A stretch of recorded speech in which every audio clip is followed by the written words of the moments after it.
Sudah, sudah jadi host. Oh iya benar.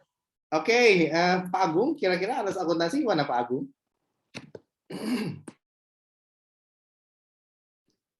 Tadi gimana tadi?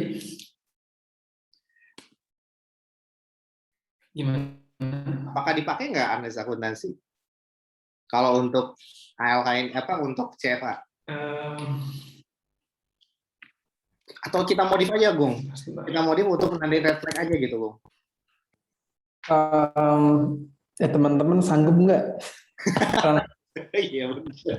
Akuntansi kan banyak kan. Makanya pertama kita lihat time frame-nya dulu. Kalau misalnya teman-teman mampu silakan. Kalau misalnya mau dimodifikasi, paling fokus fokus yang persistent income sama persistent expenses saja.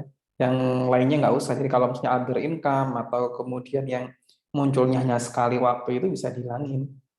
Kalau misalnya mau. Jadi kalau kita belajar Subramanyam nih ya, Subramanyam, kemudian kalau kemarin saya ngikut pelatihan penilaian itu sebenarnya yang fokus itu malah yang persistent income sama persistent expense. Jadi itu yang dipentingkan. Sehingga kalau analisis akuntansi perlu, namun dilihat time frame-nya.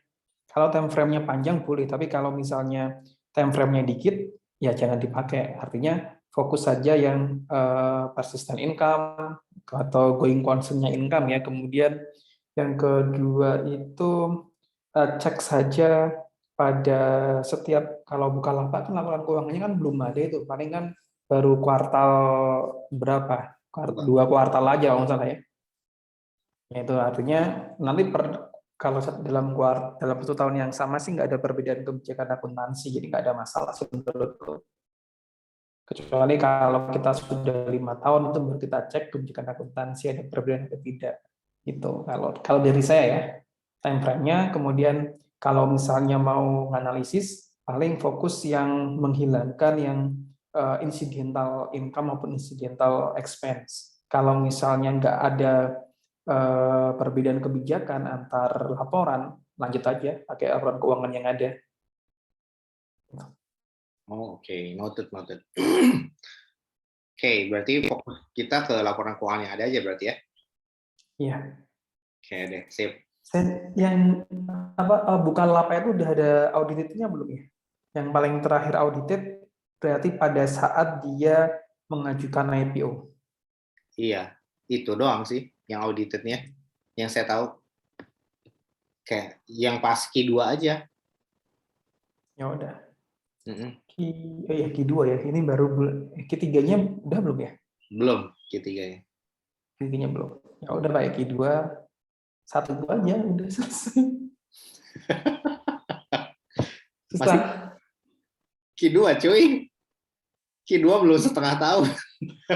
Iya, belum setengah tahun. Makanya udah dapat yang ini belum, yang laporan keuangan terakhir yang diaudited pas di IPO. Belum, saya belum. Kalau yang lain gimana? Mungkin dari tim Tangguh Arsi sama Raffi sama Tangguh gimana coba?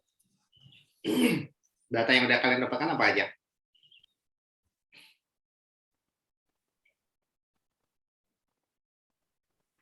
Kalau dari kelompok kita belum sih Pak untuk laporan keuangannya, karena masih fokus ke analisis bisnis sama industri kemarin. Oh, siap. Kalau dari kelompok Tangguh gimana?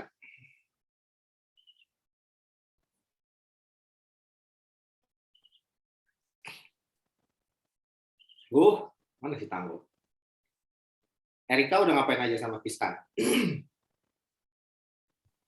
Kemarin teh baru rundingan gitu sih Pak. Jadi niatnya pengen bikin kayak kuesioner kayak gitu. Jadi sempet juga ngelis tentang pertanyaan-pertanyaan nanti yang mau dimasukin ke kuesionernya. Terus udah kayak nyusun dari awal sampai akhir tuh susunnya tuh nanti mau kayak gimana. Terus udah bagi-bagi tugas sih Pak. Kayak yang porter itu udah dibagi tugas. Jadi kayak gitu sih Pak. Bagi-bagi tugas, terus nyari kira-kira ini kurangnya di mana. Jadi rencananya nanti itu walaupun udah ada bagian-bagiannya masing-masing, siapa yang analisis bisnis, siapa yang finansial, tapi nanti tetap dikerjain bareng-bareng gitu, Kak. Oh gitu ya. Oke, mana coba progress report-nya ditampilkan dari masing-masing kelompok? Kelompoknya Erika dulu deh. Atau ya, Erika atau Kistan, non, Mang? Kayak insight non, Mang? Mang Kistan ya. Iya gitu Pak, soal kayak Erika Pak, hanya saya masih coba-coba cari kayak sponsorship-nya Bukalapak sponsorin apa gitu Pak. Tapi sejauh ini sponsor-sponsornya yang saya temuin malah banyaknya ke game Pak. Ke game maksudnya? Ya kayak misalnya tim e-sport sponsornya. Jadi kalau Shopee itu kan kalau nggak salah waktu itu mah Liga 1 ya Pak ya. Iya. Jadi cara olahraga. Nah kalau ini mah ke Bigetron Pak, klub Mobile Legends gitu Pak. Dan kebanyakan terakhir yang saya temuin juga kayak friendly match Mobile Legends. Jadi lebih ke arah game gitu Pak. Oh, dia mensponsori ininya ya? Pemasarannya berarti kan? Iya Pak. Mungkin kalau di bola mah sama kayak ini Pak, kopi ABC lah di Persib mah Pak. Oh, Sponsor gitu. yang di bajunya. Nah ini mah Bukalapak ke klub ML Pak. Nah sejauh ini mah Pak, menurut saya kayaknya Bukalapak mah ngambil ke gaming gitu Pak. Soalnya kan gaming kan rata-rata yang mainnya 18 tahun ke bawah ya Pak. Mungkin kemungkinan maunya teh jangka panjang gitu Pak. Oh, Jadi iya. orang-orang yang baru masuk ke internet teh, nah sasarannya Bukalapak teh mungkin orang kayak gitu Pak. Oke, menarik nih ya. Artinya kan dia ada 3 ya. Pertama dari segi marketplace, dari segi mitra sama buka pengadaan. Nah coba itu kaitannya kemana tuh, Kis? Terkait dengan si gaming tadi ke marketplace-nya. Nah sejauh ini teh Pak saya belum mau nentuin gitu Pak. Soalnya takut bias. Sejauh ini juga saya baru nemunya cuma beberapa gitu Pak. Si Bukalapak sponsor kemana-kemananya. Karena saya nyari Bukalapak sponsorship yang muncul malah pihak-pihak yang sponsorin gitu Pak, bukan Bukalapak sponsorin ke siapanya. Oh, justru penting pihak yang sponsorin. Sponsorin Bukalapak kan maksudnya? Iya Pak. Oke. Nah berarti nanti itu berkaitan dengan customer acquisition cost. Artinya kan ada gross merchandise value ya, GMV, kemudian juga ada customer acquisition cost gitu ya.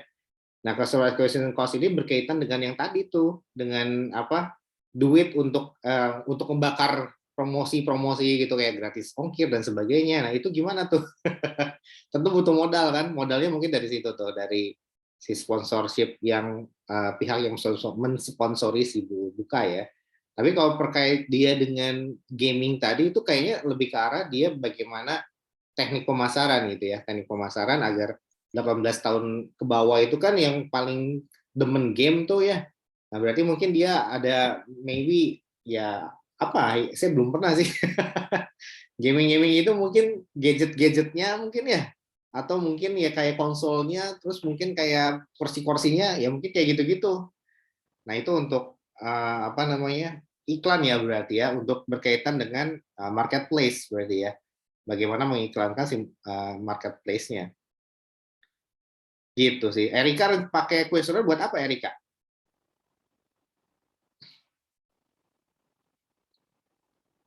Tes. Saya Pak itu sebenarnya saya yang ngasih ide. Gimana, soalnya Nas? kan buat bagian nyari tahu product differentiation itu kan maksudnya kayak apa yang membuat jasa-jasa Bukalapak itu berbeda dari yang lain Pak. Sedangkan kalau saya lihat itu produknya sendiri sebenarnya sama persis gitu. Soalnya kalau misalnya ada satu produk apa jasa yang ditawarin sama satu e-commerce, biasanya yang lain juga pada langsung ikut. Misalnya kayak Tokopedia ngadain atau nggak buka investasi, terus yang lain jadi sekarang udah ada investasi semua, terus kayak bisa beli buat PLN, semuanya jadi bisa semua. Terus untuk yang kayak mitra gitu kan semuanya juga ada Pak di Tokopedia, di Shopee.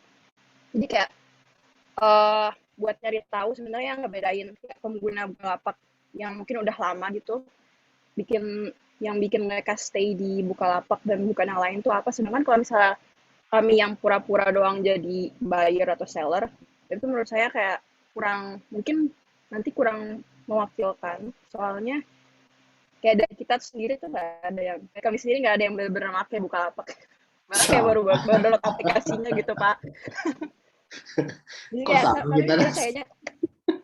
mikirnya kayaknya butuh yang beneran dari sananya gitu. Terus pas kami lihat dari apa sih, pas kick off meeting kan juga dikasih tahu kalau misalnya kami tuh bolehnya nyari tahu responden gitu dari pengguna atau penjual aplikasi atau websitenya, bukan dari Bukalapaknya kayak CEO atau something, staffnya nggak bisa, jadi harus dari penggunanya kayak hands on. Jadi mungkin harus pakai kuesioner gitu. Soalnya kalau di artikel gitu-gitu kan nggak ada sih Pak yang ngasih tahu perbedaannya. Saya sih gitu. Oke, kamu udah baca jurnalnya, Nas, yang saya kasih di grup? Nanti baca ya. Oh. Jadi nanti analisis industri itu kita bisa mengkuantifikasikan, ya, mengkuantifikasikan semua analisis kita tadi, ekonomi, gitu ya, kita kuantifikasikan dengan bagaimana kaitannya dengan IHSG, bagaimana kaitannya nanti di IHSG ke harganya gitu kan.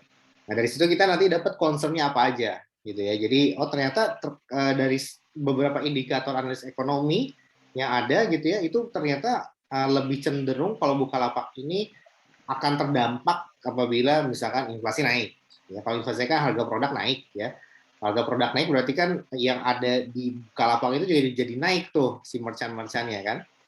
Nah itu gimana tuh dampaknya? Berarti apakah menimbulkan rush ataukah menimbulkan production cost naik dan sales-nya juga ikut turun? Apakah kayak gitu?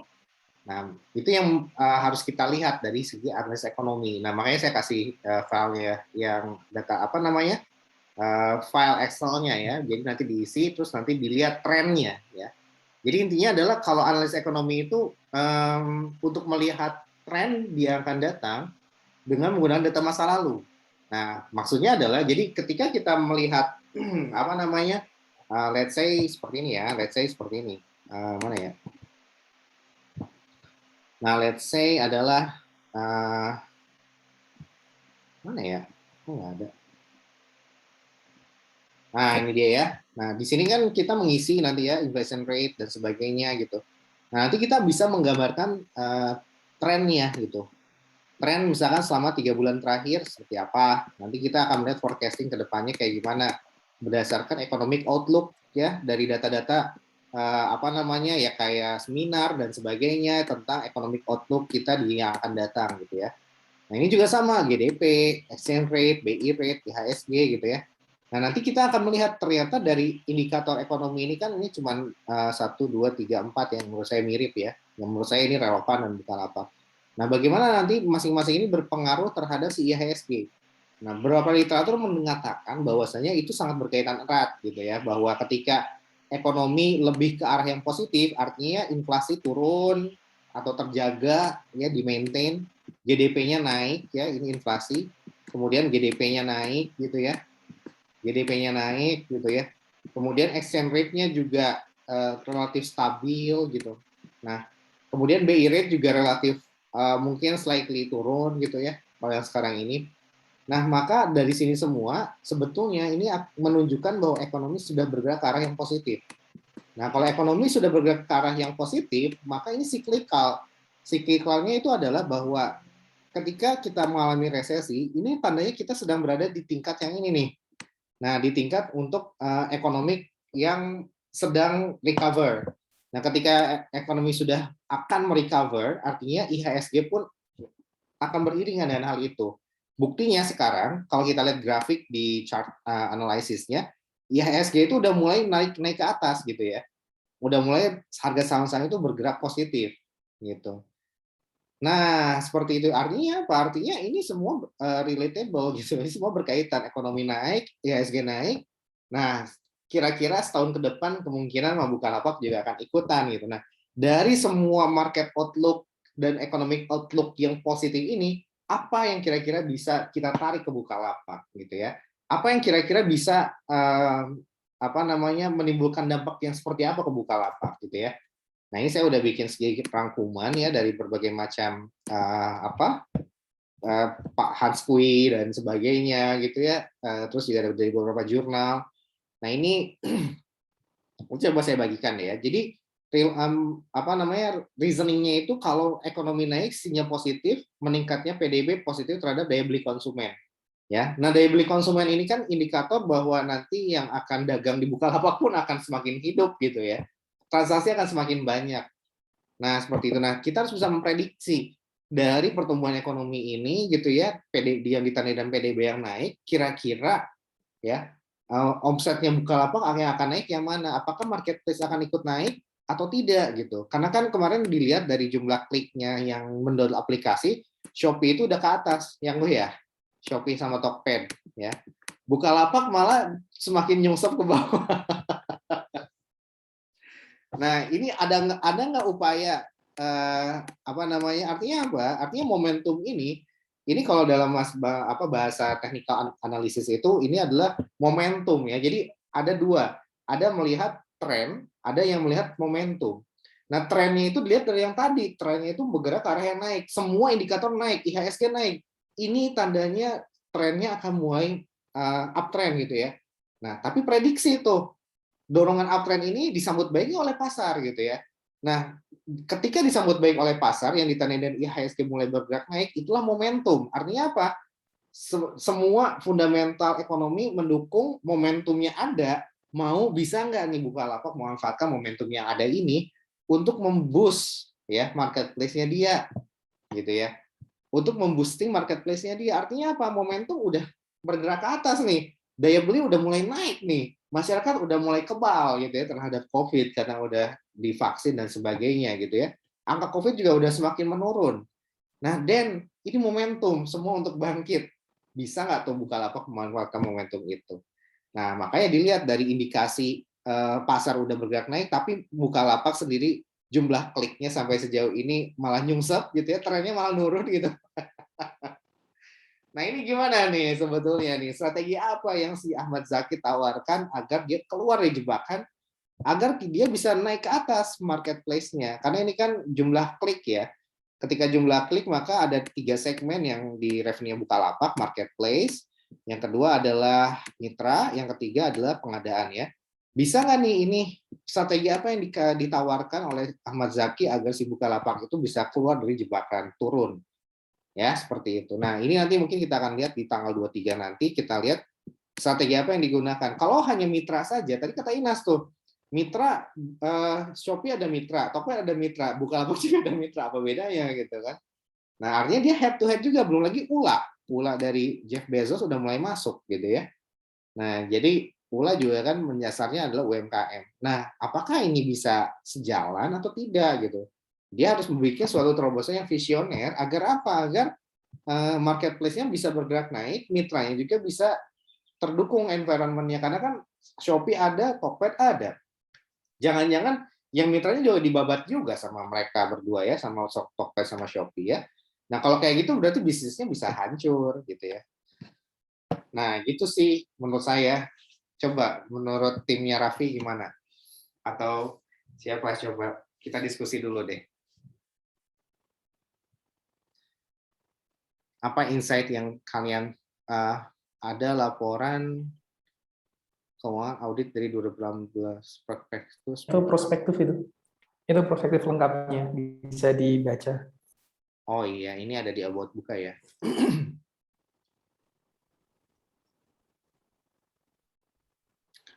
2021 high crash. Oke, nah silakan Mangga, Sob. Harusnya ada. Kalau dia belum ada yang dia audit berarti analis akuntansi dong. Biasanya sih harus 2 tahun terakhir sih, 2 tahun terakhir harus ada. Iya kan untuk bisa IPO ya harus ada yang diaudit dan WTP. Iya. Oke, Mangga, Sob. Saya pengen lihat udah ada belum progres dari laporannya timnya Raffi atau timnya Tangguh untuk ditampilkan.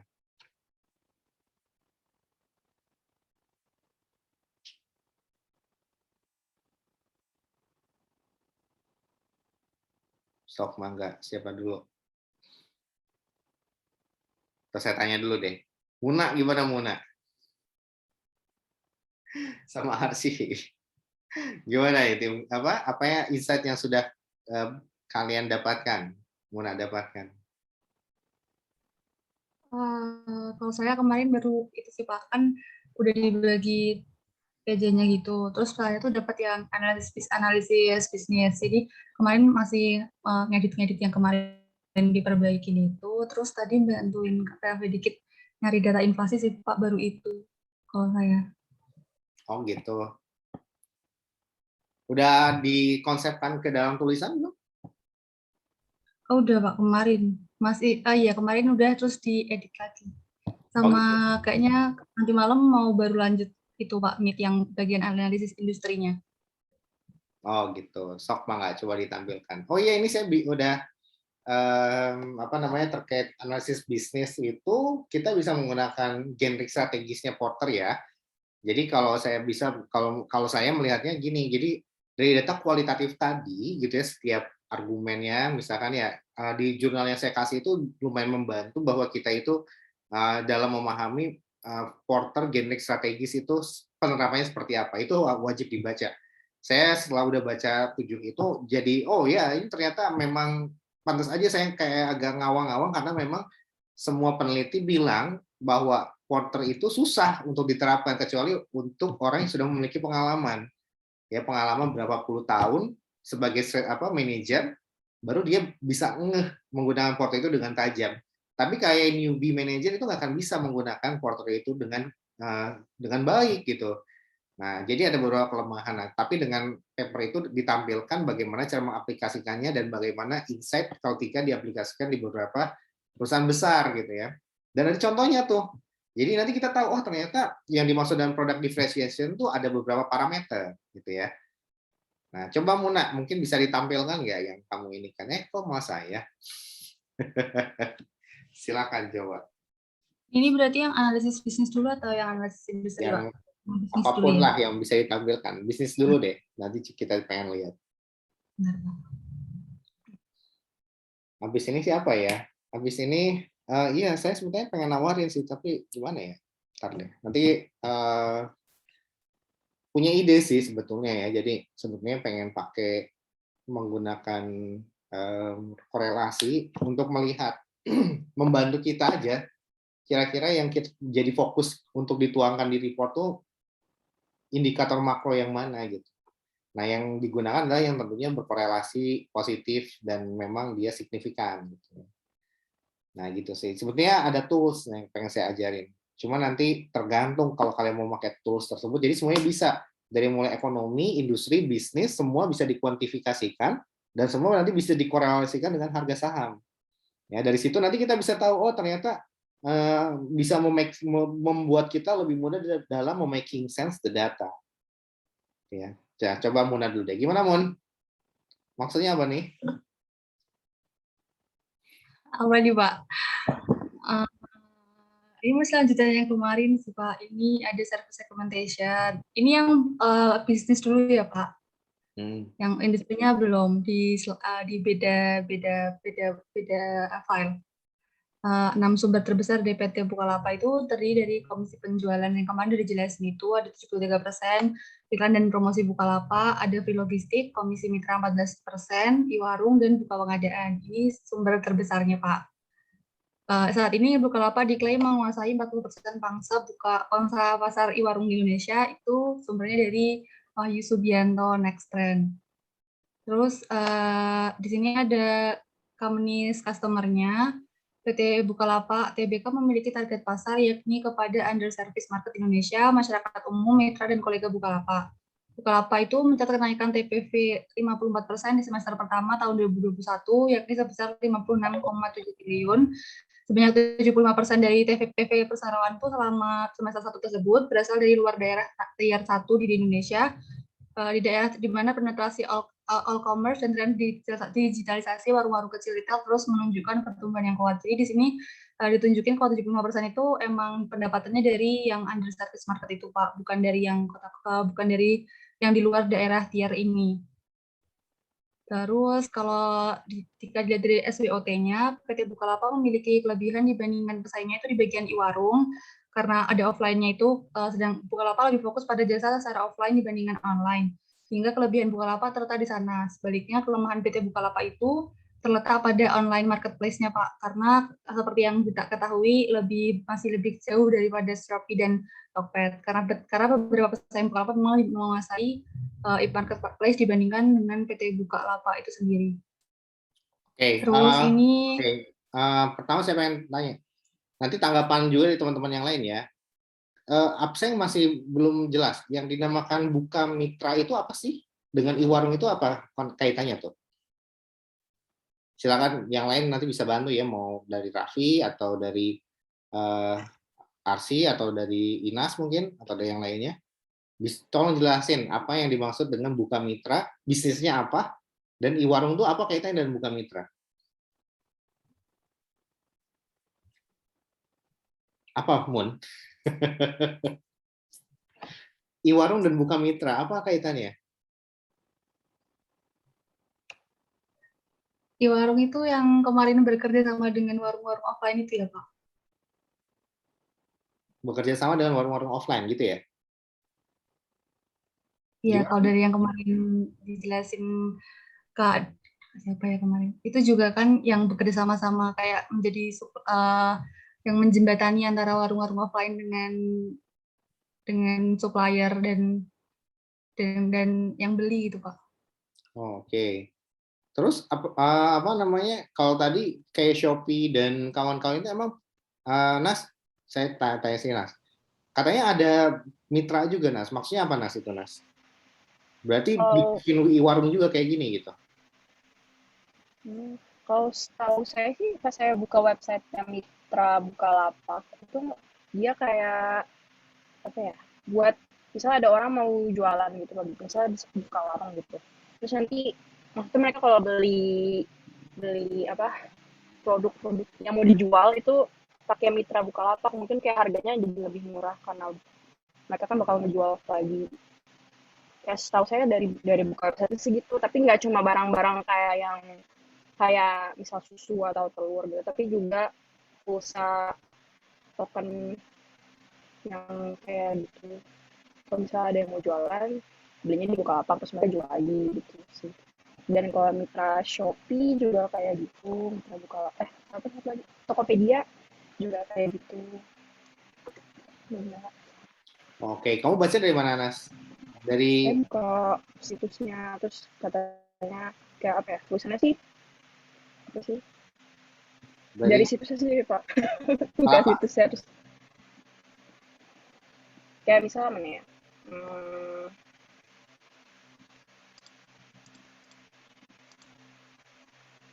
Soalnya belinya kayak bener-bener grosiran gitu sih, yang banyak banget. Oh gitu. Maka,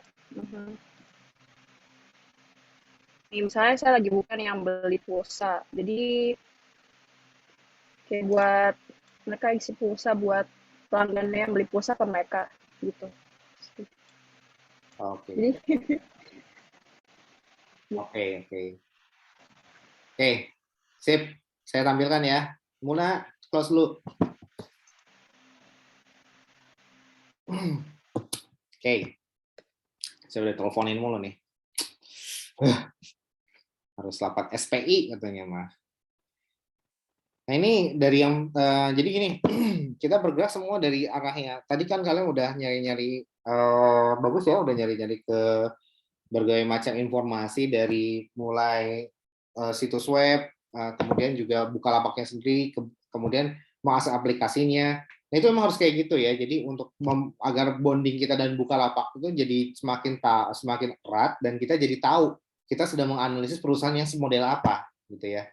Jadi nggak cukup hanya melihat dari situs, nggak cukup hanya melihat dari berita-berita, tapi berita-berita itu di making sense. Maksudnya berita-berita itu, oh oke, dari berita itu kita manfaatkan dengan pengalaman pribadi kita. Kita langsung download Bukalapak, explore aplikasinya di dalam gitu ya.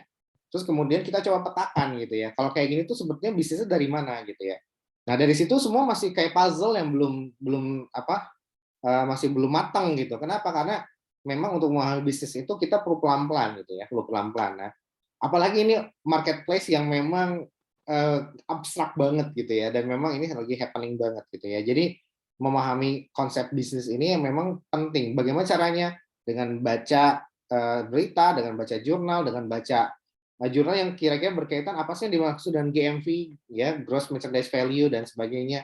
Nah, atau apakah yang dimaksud CAC atau customer acquisition cost in online marketplace gitu ya. Nah, itu dari jurnal kita jadi tahu, oh pemahamannya seperti ini. Dan bagaimana aplikasinya? Nah, itu kita cari tahu dari berita yang ada, dari laporannya Bukalapak itu sendiri, gitu ya. Nah, terutama tadi kalian udah berusaha bergerak ke arah yang bagus ya. Jadi tadi Muna udah mencoba mencari tahu dari berbagai macam situs web, Inas dengan langsung mencoba sendiri, gitu ya.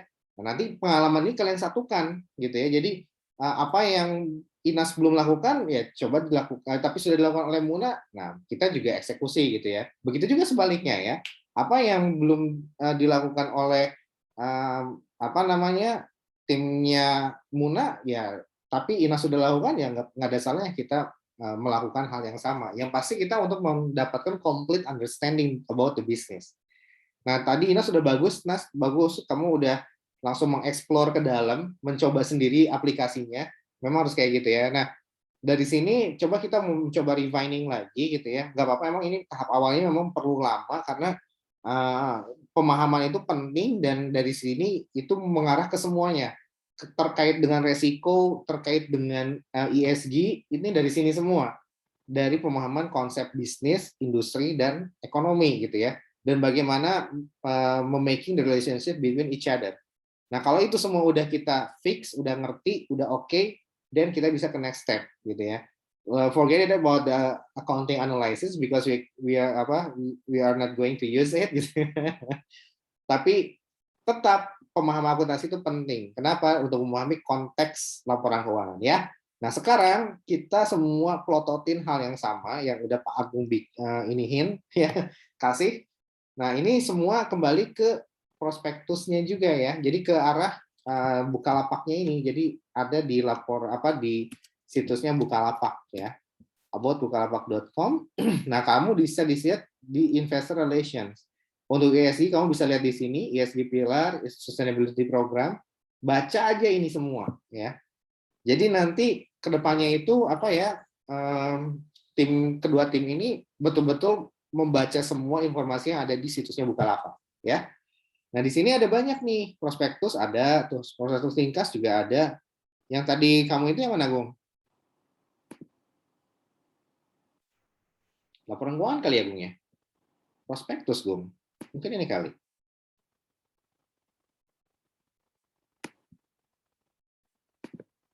Oops, sorry. Oh iya, kayaknya itu, Gung.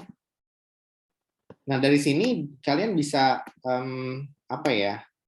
paling tidak sedikit buku awal, about buku awal. Ini bukan. Coba show in. Belum. Di grup CFF aku kirim. Itu dari situsnya Bukalapak kan ya? Iya. Dari sini nih. Nah, ini semua nih. Tuh, di sini semua ada. Jadi kalian bisa ngecek ya.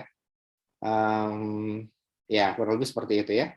Nah, oke, kita plototin ini ya. Sekarang tadi ada beberapa yang menurut saya ini akhirnya saya ngerti gitu, apa yang gross merchandise value, customer acquisition cost, itu si Paulo dapatnya dari mana? Ternyata dari sini. Kelihatannya dari sini, tapi memang itu ternyata hal yang umum. TPV juga dari sini ya. Nah, di sini kita bisa melihat ya. Jadi ini tuh ini tuh apa sih namanya, Bu?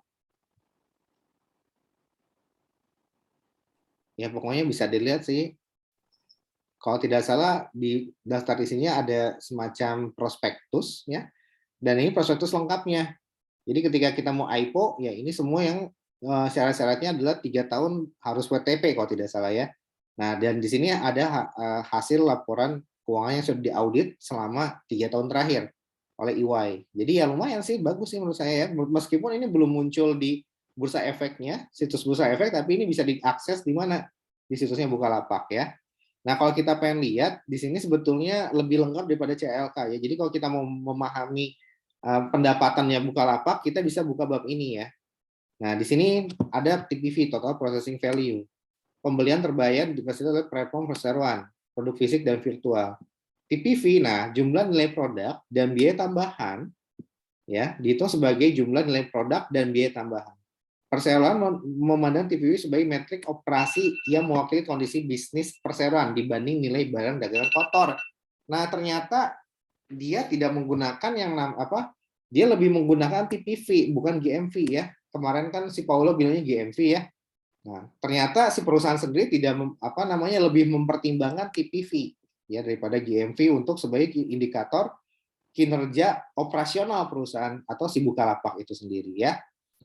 Nah, sebagai metrik yang lebih mewakili kondisi bisnis dibanding nilai barang dagangan kotor. Yang merupakan volume rupiah dari pembelian yang difasilitasi platform perseroan. Jadi kalau GMV itu adalah total pembelian ya, total volume rupiah. Jadi total si transaksi yang beredar sama hari itu berapa gitu ya. Nah, dari pembelian difasilitasi oleh platform perseroan. Nah, jadi yang dari aplikasi Bukalapaknya gitu ya, total volume pembelian hari itu berapa, nanti ditotalkan selama sebulan, ditotalkan selama 3 bulan, 6 bulan, sampai setahun. Ya, nah tapi di sini bagus nih, TPV tidak memperhitungkan transaksi GMV yang pada akhirnya tidak terbayar. Nah, sayangnya dalam GMV itu ternyata memang ada juga kan pembelian itu tidak semuanya terlunasi atau terprosit. Ada pembelian yang ketika beli barangnya belum nyampe, akhirnya uangnya balik gitu ya. Nah, kalau GMV itu yang uangnya balik itu diperhitungkan sebagai nilai gross sales gitu ya. Tapi kalau TPV itu tidak. Jadi yang betul-betul murni masuk ke duit yang betul-betul uangnya itu terprosit dari aplikasinya Bukalapak, itulah yang diterima oleh penjual, itulah yang dihitung sebagai TPV gitu ya. Yang dihitung sebagai gross sales kalau saya mungkin bisa memahami. Nah, ini nanti kalian baca ya. Ini baru TPV. Kemudian ada average transaction value. Nah, ini untuk memahami konsep marketplace, dapat duitnya dari mana, kamu harus baca ini dulu ya. Saya juga belum baca, ya nanti silakan kalian baca ya. Nah, di sini jumlah pengguna terdaftar dan mitra terdaftar. Nah, yang tadi saya tanyain, apa yang dimaksud mitra? Ya, bukan mitra ada tuh. Pertanyaan pertamanya itu marketplace 800 miliar. Dari mana sih itu marketplace itu duitnya gitu dihasilkan? Menghitung duit marketplace atau sales ya 800 miliar itu dapat dari mana gitu ya. Ternyata jawabannya di sini nih, dari si TPV ini. Kan salesnya itu kan ada 800 M, ya kan? 800 M, kemudian juga ada 200 M gitu kan ya. Nah, 200 M ini adalah mitra ya, marketplace-nya 800 M. Nah, ini tuh dari mana angka itu? Kita mengakui sales itu dapat dari mana? Nah, nanti kalian baca lagi di sini ya. Mungkin dugaan saya sih bukan dari GMV, tapi total processing value-nya ya. Nah, which is TPV ini ada turunan dari GMV ya. GMV yang betul-betul dibayarkan, yang nggak kembali duitnya ke si pembeli, nah itulah yang diperhitungkan sebagai TPV ya. Nah, terus di sini yang tadi pertanyaan saya terkait mitra. Mitra itu apa gitu ya. Nah, mitra itu ya di sini berarti ini kalian ya nanti bisa lihat ya. Biaya, nah di sini ada customer acquisition cost, biaya akuisisi gabungan dari pengguna online baru dan pengguna yang kembali aktif setelah tidak aktif selama 12 hari. Dengan kata lain, ketika kembali aktif setelah berhenti menjadi ATU atau ATM, ya annual transaction user. Nah, di sini ada nih jumlah mitra terdaftar, semua pengguna yang terdaftar sejak dimulainya platform. Perseroan juga melacak jumlah pengguna bertransaksi tahunan (ATU). Pengguna yang melakukan setidaknya satu transaksi berbayar dalam 12 bulan terakhir. Aduh, ini jelas banget ya cara ini ya. Jumlah mitra bertransaksi tahunan yang merupakan mitra yang telah melakukan transaksi berbayar setidaknya 1 kali dalam 12 bulan terakhir. Nah, di sini apakah dari sini di-generate penghasilan mitra sebanyak 200 miliar? Bisa jadi mungkin ya. Ya karena kan nanti mungkin ada potongan ya persentase dari si penjual berarti ya. Ya, barang dagangnya mungkin 100.000 per buah gitu ya. Nah, ada persentase yang diterapkan atas transaksi yang dilakukan di Bukalapak. Nah, persentase itulah masuk ke mitra. Mungkin kayak gitu ya. Itu baru tebakan saya aja sih. Cuma nanti kalian coba pelajari lebih lanjut ya. Nah, di sini kalau dilihat TPV miliar sekian, tier 1 TPV mitra, oke.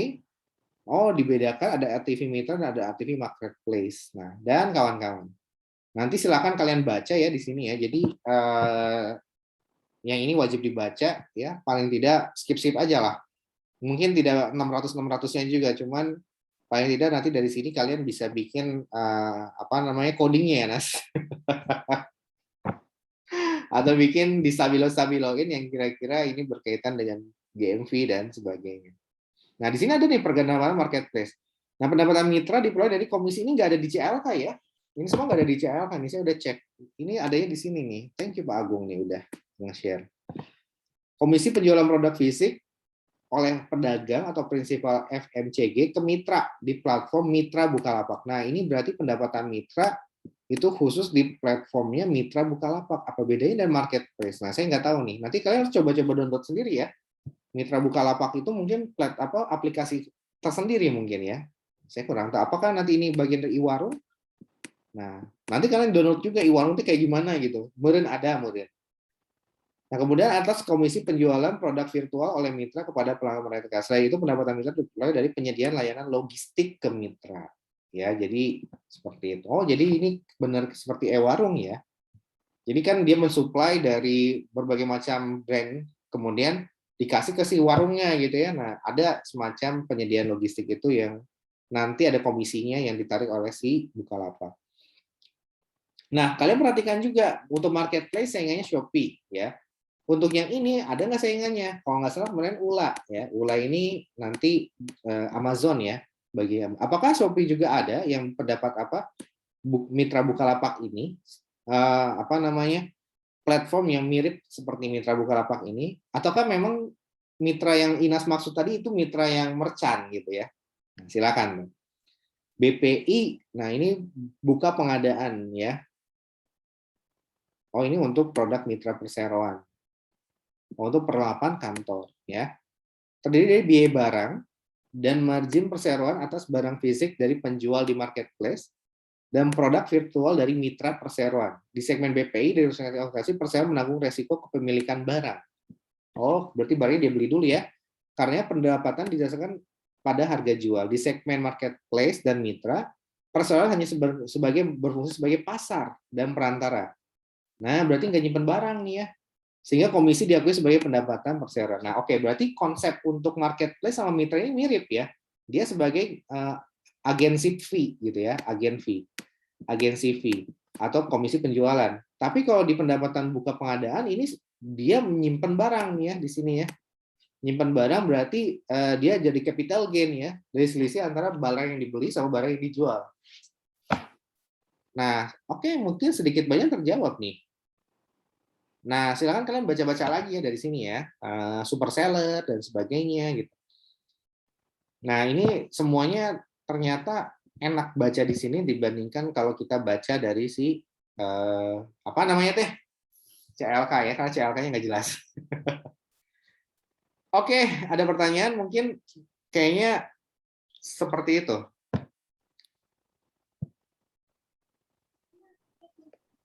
Punten Pak, izin bertanya. Enggak, Neng. Yang kemarin teh yang dari PPT yang Bapak kirim teh kan ada ini Pak tentang CAC itu. Nah, nyarinya itu pakai LTV.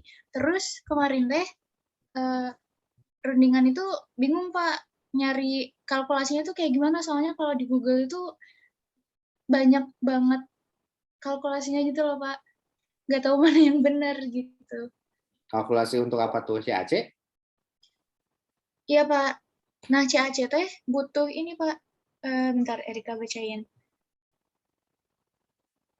Investor look for a healthy CAC relative to long-term value. Nah, long-term value ini kemarin teh juga jadi apa ya nama lainnya teh. Tapi sama ada Pak sama long-term value LTV gitu. Terus waktu nyari di Google, kayak cara buat ngitungnya itu banyak banget cara dan gak tau mana yang benar Pak. Cara menghitung CAC maksudnya ya? Iya, Neng. Cara menghitung CAC maksudnya atau gimana? cara ngitung LTV-nya, Pak. Oh, LTV. LTV itu naon sih? Long term value. Kalau di internet sama dengan kayak lifetime value. Lifetime value buat apa?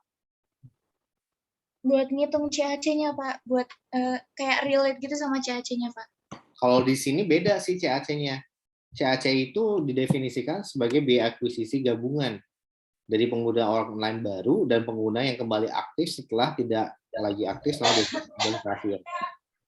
Nah, di sini ada dua nih, ada yang menjadi ATU, jadi Annual Transaction User, atau ATM, Annual Transaction Mitras, ya, jumlah mitra yang bertransaksi tahunan. Nah, perseroan menjadikan pengguna sebagai pengguna baru setelah mereka melakukan transaksi mobile pertama. Ya, nah pengguna baru dihitungnya ketika dia daftar dan dia melakukan transaksi pertama kali, itu pengguna baru berarti. Nah, secara umum CAC tren menurun oleh karena peningkatan skala yang meningkatkan unit economics, peningkatan efisiensi. Nah ini nih, kalian untuk forecasting CAC-nya, berarti nanti menurun nih berdasarkan ini. Peningkatan efisiensi dalam hal akuisisi pelanggan dan kemampuan dalam memanfaatkan keberadaan mitra-mitranya yang luas. Nah ini nih bagus nih. Nah di sini menggunakan tadi itu apa? LTV ya, long term value. Iya, Pak. Nah, saya belum melihat ada kaitannya mungkin dengan long term value. Nah, nanti mungkin coba saya baca-baca dulu ya. Nah, coba apa namanya? Ini kaitan ya, di bawah ini menggambarkan TPV dan kawan-kawan ya. Jadi di sini cara mendapatkan apa namanya? Ya, kayak gini cara menghitung TPV, kemudian ATV mitra, marketplace, kemudian juga ATU, ATM sama CAC. Nah, CAC ini bukan pakai LTV kalau saya baca dari sini ya, tapi betul-betul duit yang dia keluarin untuk apa namanya memelihara online place ini, online marketplace ini. Nah gitu sih. Apakah nanti pakai LTV juga? Nah, walau harus baca ini dulu, Rik ya. Nanti kamu baca ini dulu deh ya. Baik, Pak. Oke, ada lagi? Mau nanya tadi nyambung Erika. Gimana, Wap? Jadi tadi maksud Erika tuh kan CAC-nya tuh ini kan Pak udah dapat tuh Pak yang di prospektus itu. Angkanya kan udah ada, cuma di kemarin di PPT-nya Paul itu ada kayak ngejelasin kalau misalnya CAC dibandingin gitu Pak sama angka LTV-nya biar nentuin kayak CAC-nya itu sehat apa enggak. Oh gitu maksudnya. Ya maksudnya gitu Pak. Nah kita bingung Pak, kan mau nyari kan CAC-nya itu sehat atau enggak. Nah LTV-nya pas kita cari rumusnya itu kayak beda-beda gitu Pak, bingung. Oh gitu, beda-bedanya gimana kayak, tuh? Ada rumusnya gitu Pak, bingung. Lupa Pak tapi. Oke. Pokoknya kayak ada retention gitu, nggak tahu, nggak ngerti Pak, baru dengar juga. Oke, nanti kamu kirim aja ya ke apa namanya ke WhatsApp grup ya. Iya Pak. Nanti coba saya baca-baca dulu, terus nanti coba kita lihat juga apa namanya dari buka pengadaan apa daripada saat si Ahmad Zaki presentasi besok. Intinya adalah ketika semua hal yang udah kalian harus bingung dulu gitu, ini dari mana. Nah, nanti bisa ditanyain ke si Zaki asumsi apa yang digunakan oleh Bukalapak untuk menghitung LTV-nya, gitu ya. Nah, LTV-nya itu tapi misalkan itu bisa ditanyakan demikian, nanti kita tanyakan. Tapi kalau misalkan ternyata itu pertanyaan bodoh, ya jangan tanyain. Justru nanti LTV ternyata harus kita hitung sendiri. Nah, berarti harus kita cari tahu gimana cara ngitungnya ya. Ya, nanti coba kita ini deh. Kamu dapat ngitung LTV itu dapat dari mana? Wah. Itu belum, kemarin baru cari-cari rumus aja sih Pak. Cuma bingung rumus yang kayak kredibel gitu yang mana. Tinggal dilihat dari ininya mungkin. Nah ini LTV ini, long term value EY. Coba kita bisa lihat dari sini nanti ya. Nanti coba kita pelajari dulu ya. Kedua tim silakan pelajari bagaimana cara menghitung LTV sehingga nanti bisa apa namanya bisa lebih mengerti lagi lah. Nah ini dia. Stakeholder capitalization matrix ya. Ya nanti harus dicari-cari di sini dulu sih. Saya juga masih perlu pelajari dulu ya. Gitu Waf, nanti tolong kirimin dan kita coba eksekusi ya. Iya, Pak. Udah dikirimin sama Pak Agung juga, Pak. Ada Excel-nya ternyata. Ini LTV. Gung dari mana, Gung? LTV, Gung? Ini template LTV. Dari CPI, Corporate Finance Institute. Hah? CFI? Dari CPI, Corporate, CFI. iya, Corporate Finance Institute. Oh, ini buat startup ya, Gung ya? Iya sih, bisa diubah-ubah sih. Oh, juga baru mau baca, belum sempat. Oh, ini udah ada nih. Lifetime value. Oh, lifetime value, bukan long term value ya. Oke. Ini dapat dari Google atau kamu punya akses, Gung? Biasanya kalau belajar finance di situ, di corporate finance, kalau nggak CFI itu ya? di CFA. Oke. Nah, ini nih bisa dipakai nih. Kita pakai yang punya ini aja CFI ini karena memang misal kredibel ya, CFI gitu loh. Nah, ini dia nih. LTV plus CAC 1,2 kali. Nanti kita bandingin berarti ya antara si apa namanya? LTV-nya Tokped, LTV-nya si Shopee kalau ada. Nah, kalian mendapatkan data keuangan peers bisa nggak? Atau apa namanya? Tokped ya, Shopee itu kan di Singapura ya. Saya kalau Shopee itu deh, kalau Tokped saya cari-cari belum dapat. Nah, kalau kita bandingkan ke kemarin kan dapat dari Mas Ajik itu yang saya kirimin ya. Nah, siapa tahu bisa di generate ininya ya. Jadi untuk menghitung LTV-nya ya. Siapa tahu ya. Di sini sih kalau saya lihat sih ya bisa ini sih customernya berapa, revenue per customer berapa, marketing spend-nya berapa, customer acquired, paid, organic, dan churn ratio. Churn ratio dari mana nih? Ya udahlah, nanti coba kita lihat. Customer acquisition cost-nya sekian ya. Oke, lifetime value-nya. Oh, dibagi churn ratio. Nah, mungkin pertanyaannya adalah cara nyari churn ratio-nya ini. Oke dah, nanti kita pelajari dulu ya. Oke. Oke, pertanyaan Wafa insya Allah terjawab tuh. Thank you Pak Agung, udah dapat template dari CFI untuk hitung lifetime value-nya. Jadi lifetime value itu dipakai untuk melihat bahwasanya apakah si CAC-nya itu sehat atau bakar duitnya kebanyakan gitu ya maksudnya. Nah, dari situ bisa kita melihat tuh peers-nya itu seperti apa strategi bakar duitnya. Oh, ternyata kalau kita katakan sehat ya tentunya kita bandingkan dengan peers ya, seperti itu. Rata-rata peers-nya berapa gitu. Nah, mungkin itu sih kalau kita nggak pakai rata-rata peers berarti nanti susah ya. Nah, jadi untuk menentukan sehat atau tidaknya di rata-rata peers. Oke, itu deh. Itu lagi. Apa lagi ya berarti ya? Berarti yang kita bahas hari ini masih terkait dengan memahami konsep bisnisnya ya. Jadi mungkin saya belum bisa ngasih materi terkait apa namanya? Terkait si resikonya ya, karena kita lebih baik memahami bisnisnya dulu. Setelah bisnis kita paham, CAC-nya bisa kita tahu, kemudian LTV-nya kita bisa hitung gitu ya. Nah, baru nanti kita bisa melihat resiko-resiko apa yang kira-kira berkaitan. Oke. Terakhir mungkin saya coba kasih ide-ide yang saya miliki ya. Jadi dari sebetulnya kita bisa melihat ya dari apa namanya? Jadi mau make sense-nya semuanya ini dengan menggunakan sedikit bantuan statistik gitu ya.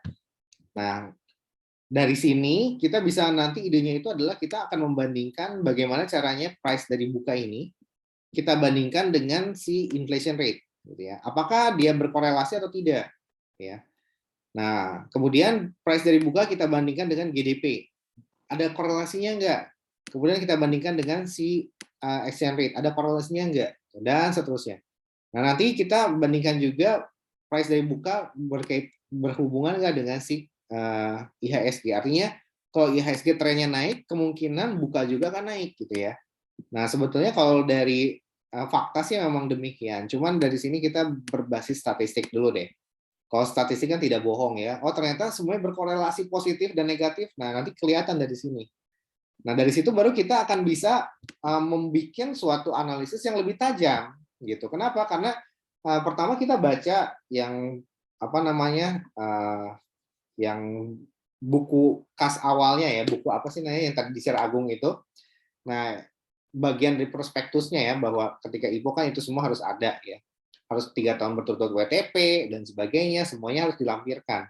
Dan gunanya prospektus itu agar kita bisa memahami bisnisnya mereka, dari mana semua angka-angka yang ada di laporan itu berasal. Nah semuanya terjawab tuh di tempat di file yang tadi coba saya share ya. Jadi tugas kalian baca itu dulu, pahami konteks bisnis mereka dari situ ya, karena unsur-unsur yang ada di laporan keuangan nggak di CLK itu minim. Kamu bisa melihat di situ, gitu ya. Lebih lengkap ya daripada laporan tahunan. Nah, kemudian barulah dari situ kamu setelah tahu evidence yang terbaik, itulah evidence dari laporannya mereka sendiri, gitu ya. Nah, kalau untuk praktis itu seperti jadi evidence yang terbaik adalah yang berasal dari laporan intern mereka sendiri. Gitu ya. Data dari situ, dan kemarin UI juga menang karena memang mereka banyak menghabiskan waktu untuk memahami laporan tahunannya si Toware, gitu ya. Nah, kita tadi kan udah tuh ya kemana-mana, yang penting kita udah tahu jalannya gitu ya, browsing kemana. Nah, sekarang saatnya kita lebih men-sharpening pemikiran kita lagi, baca ke laporan yang tadi Pak Agung share gitu ya. Nah, dari situ kita coba gali informasi sebanyak mungkin dari situ untuk lebih memetakan gimana sih bisnis ini berjalan. Terutama marketplace gitu ya. Bagaimana menentukan TPV, bagaimana menentukan CAC, dan bagaimana mengukur rasio-rasio yang kita gunakan dalam rangka apa? Mengukur sehat nggak sih bisnisnya, karena tidak semua rasio itu bisa kita pakai. Ada rasio yang memang khusus untuk marketplace. Seperti tadi lifetime value gitu ya. Nah, dari situ baru nanti terakhir ini, gitu. Yang terakhir saya tawarkan adalah ini. Agar apa? Agar analisis kita lebih tajam. Gitu ya. Kalau di sini saya paling menggunakan statistik sederhana ya. Cukup berbasis berapa data ya. 1, 2, 3, 4, ya paling tidak 6 data lah, 6 row. Nah, dari sini kita sebetulnya bisa menggunakan regresi, cuman asal datanya normal ya.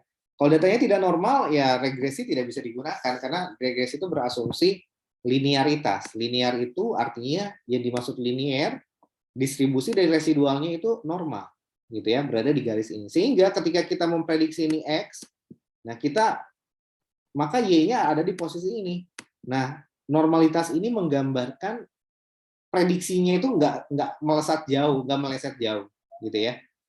Nah, makanya untuk data yang sedikit, saya lebih senang menggunakan korelasi ya. Memang tingkatannya sedikit di bawah regresi sih ya kalau untuk dari validitasnya valid, cuman untuk efek menjelaskannya lebih mantap regresi ya. Tapi tidak ada salahnya karena kan kita perkuat dengan analisis kualitatif ya dari laporan yang tadi di-share oleh Agung. Nah, korelasi ini pada dasarnya nanti kita akan membandingkan dua data Y, bisa kita sebut demikian, dengan X ya. Y-nya apa? Ya, kita bisa pilih ini sebagai Y, yang X-nya ini X1, ini X2, ini X3, X4, dan X5, katakanlah demikian ya. Nah, dari sini nanti kita akan melihat korelasi itu ada dua, ada yang univariat, ya, ada yang multivariat. Kalau multivariat nanti dengan canonical correlations ya. Nah, multivariat itu ini untuk yang Y-nya itu lebih dari 1. Nanti ketika ini semua adalah digunakan untuk diturunkan ke regresi. Jadi ke regresi nanti Y sama dengan beta 0 tambah beta 1 X1, X2, dan seterusnya. Gitu ya. Nah, kalau dia multivariat berarti Y1 sama Y2. Ya. Nah, ini harus berkorelasi dengan menggunakan korelasi kanonikal. Nah, ini nggak akan kita pelajarin lah ya. Kita akan pelajari yang univariat aja. Nah, univariat kalau kita membandingkan satu Y banyak X, bisa kayak gitu. Nah, dari sini Y-nya itu adalah data. Ya, buat apa kita bandingkan dengan makro? Gitu ya, biar kita kelihatan korelasinya seperti apa, positif, negatif, atau apa. Nah, dari situ akan membantu analisis kita mempertajam. Dan ini bisa kita tampilkan juga nanti di report, ya, seperti itu. Tapi di appendix lah mungkin ya. Nah, kalau data Y-nya itu syarat dari korelasi cuman simple, cuman 2 syarat. Satu, datanya bersifat numerik, ya. Ini semua ada di buku Triola dan ada di bukunya si Gujarati ya. Kemudian yang kedua, itu datanya harus bersifat linear, ya. Nah, numerik itu artinya ini angka, bukan huruf. Dan numerik itu bukan berarti ordinal. Ordinal itu tingkatan, seperti ranking, gitu ya. Jadi ranking 1, 2, 3, 4. Nah, ini angka, tapi sifatnya ordinal, bukan sifatnya numerik. Nah, sifatnya ordinal adalah apa? Ranking 1 itu berarti 1 lebih besar daripada 2. 2 lebih besar daripada 3. 3 lebih besar daripada 4. Nah, itu yang namanya ordinal. Nah, sedangkan untuk korelasi yang pertama namanya Pearson correlations, itu kalau dia untuk data yang bersifat numerik, bukan ordinal. Ya, artinya tidak bisa diurutkan. Ya. Nah, yang kedua linear. Kalau linear ini dilihat dari si normalitas datanya. Normalitas ketika menggunakan uji beda lah paling tidak ya. Kalau dia berada di sumbu yang tengah ini diagonal, maka dia linear ya. Maka dia normal. Maka kita gunakan Pearson correlation. Tapi kalau datanya tidak normal, maka kita menggunakan rank Spearman ya. Rank Spearman. Nah, ini dari sini kalau kita menggunakan rank Spearman ya, maka nanti masuk ke dunia Jamovi gitu ya. Nah, sehingga nanti hasilnya itu adalah jadi 2 syarat ini kita uji dulu. Oh, sifat datanya dia numerik ya. Kalau numerik dan linear maka Pearson, tapi kalau dia numerik dan tidak linear gitu ya, maka dia menggunakan rank Spearman. Nah, inilah yang dimaksud dengan statistik parametrik dan non parametrik ya. Yang parametrik itu yang Pearson atau yang linear. Yang non parametrik yang Spearman atau yang non-linear gitu ya. Nah, jadi seperti itu. Hasilnya nanti akan seperti ini ya. Nah, akan seperti ini. Nah, kelihatan tuh di sini ya. Dari sini kita bisa melihat, oh ini grafiknya aja kacau. P-value-nya tidak signifikan. Kalau P-value signifikan berarti dia datanya tidak normal ya. Normalitas itu kalau dia justru tidak signifikan, maka dia normalitas, maka datanya normal ya. Nah, intinya adalah H0-nya itu adalah kalau diasumsi ya, asumsi klasik atau asumsi apapun, yang dituju adalah H1 ya. H0-nya ini berarti tidak normal, tak normal. Nah, yang dituju adalah H1, berarti H1 adalah normal ya. Nah, ini gimana caranya agar bisa normal? Agar bisa normal maka si ininya harus kebalik ya. Kebalik nih saya ini. H0-nya adalah normal ya. H1-nya adalah tidak normal ya. Ini normal, kebalik saya ya. Oke, jadi H1-nya adalah tidak normal ya. Kalau dia berarti signifikan ya, berarti tolak H0, terima H1, berarti dia normal ya. Tidak normal tuh. Tapi kalau dia di atas 0,05, let's say 0,2 atau 0,1, maka maka kita gagal tolak H0 atau kita terima H0. Berarti datanya normal. Nah, itu kalau setiap asumsi yang diinginkan itu yang ada di H0 ya, normalitas. Nah, buat apa? Buat kita melihat apa metode korelasi yang kita gunakan. Kalau datanya tidak normal ya, seperti ini kan tidak normal nih karena signifikan ya. Pokoknya signifikan tidak normal, tidak signifikan berarti normal. Nah, gitu ya. Nah, berarti kita menggunakan Spearman rank. Nah, dari sini kita bisa melihat gitu ya bahwa kalau ini penelitian lomba saya ya, jadi anak-anak yang mau ikut lomba saya kasih riset kayak gini. Nah, ternyata ya menyenangkan gitu ya. Sederhana ya. Enaknya korelasi itu minimal bisa datanya sedikit, bisa minimal 3 ya. Batasan atasnya tidak diatur ya. Nah, dari sini kita bisa melihat oh dia ternyata korelasinya negatif ya antara Springate sama si Zwigerski. Nah, untuk variabel net income volatility dan Springate maka dia p-value-nya ya kita anggap 0,05 ini signifikan lah ya. Maka dia berpengaruh ya. Maka dia berkorelasi antara volatilitas dan Springate. Nah, itu kalau signifikan ya, kalau dia signifikan ya, artinya p-value-nya di bawah 0,05. Nah, untuk uji hipotesis, maka yang dijadikan acuan adalah yang H1 yang diharapkan, ya. Kalau untuk uji asumsi yang diharapkan adalah H0. Setiap asumsi yang diharapkan pasti H0, ya. Nah, kalau untuk uji hipotesis yang diharapkan pasti H1. Nah, itu aja rumusnya diingat, ya. Nah, dari sini maka kalau kayak gini, maka ini artinya berkorelasi. Nah, artinya kalau signifikan maka berkorelasi antara nifol dengan spring gate, gitu ya. Nah, berapa nilai korelasinya? 0,2. Nah, di sini ada batasan. 0 dia tidak berkorelasi, 0 sampai 0,5 dia lemah, gitu ya. Weak. Kemudian 0,5 sampai 0,7 dia moderat, gitu ya. Moderat, kemudian ini moderat, 0,7 sampai 0,9 dia strong. Nah, dari sini berarti dia berkorelasi lemah, ya. Meskipun hipotesis terbukti. Hipotesisnya terbukti berkorelasi. Misalkan di sini antara si variabel inflasi sama dengan harga si price dari si price dari si Bukalapak gitu ya. Berkorelasi betul, ya. Dan positif artinya ketika inflasi naik, maka harga Bukalapak pun cenderung akan naik, ya. Nah, apakah kuat korelasinya? Ternyata lemah, gitu ya. Korelasinya lemah, berada di tingkatan 0 sampai 0,5. Nah, sehingga apa kita simpulkan? Sehingga kita simpulkan bahwa ketika inflasi naik, maka si price pun akan cenderung naik. Dan tapi kecenderungan tersebut ya bersifat lemah, tidak setiap saat naik juga, ya. Nah, nanti kita bisa melihat hubungannya ternyata antara indikator makro berupa inflasi sama price Bukalapak itu ada korelasi tapi lemah.